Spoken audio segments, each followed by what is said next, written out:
Are you there, sir? I am, Stuart. Thank you. Okay. Now, I think that today's presentation was very different from what we saw yesterday when the Holy Father was arriving at the White House. Today, I don't think he was political.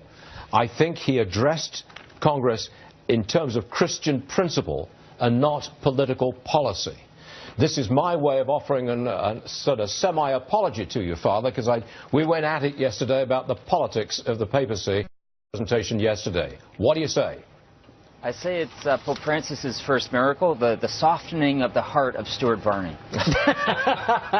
You do agree with me, don't you, that yesterday was more political, today was not political? No, you're right. I say that jokingly, and I know that you've been watching attentively, as we all have. And, you know, I think what it is, Stuart, is that when he's talking to somebody, and yesterday he was talking to President Obama, he's talking just to them. And so he chooses to talk about things that he thinks that can be agreed upon between him and them. And we would all like to say, no, talk to all of us. Tell them about abortion. Tell them about gay marriage. Tell them this. Tell them. And Pope Francis is going, I'm talking to you. Let's see what we can work on together. Here in Congress, he was talking to people who could make a lot of changes that President Obama is not willing to change. And I think that's why he spoke in this way. Now, he was talking to Congress, and in that chamber, there were 177 members of Congress who had voted to allow a child born after a botched abortion to die. He did not address that. I thought he might, but he did not address that. Could we say that he missed an opportunity? I would say so. I would have done it. I think a lot of Catholics and Christians and pro-life people in the United States of America wish he had said that. He chose not to, but he chose also not to talk about any specific policy or legislation that was before Congress right now.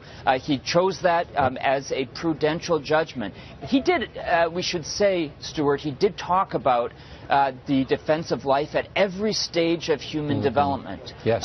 That is saying, you know, or as he did in Cuba, for example, he told all the mothers to take their hands, and who were pregnant, to take their hands and put them on their stomachs and to protect the child in the womb.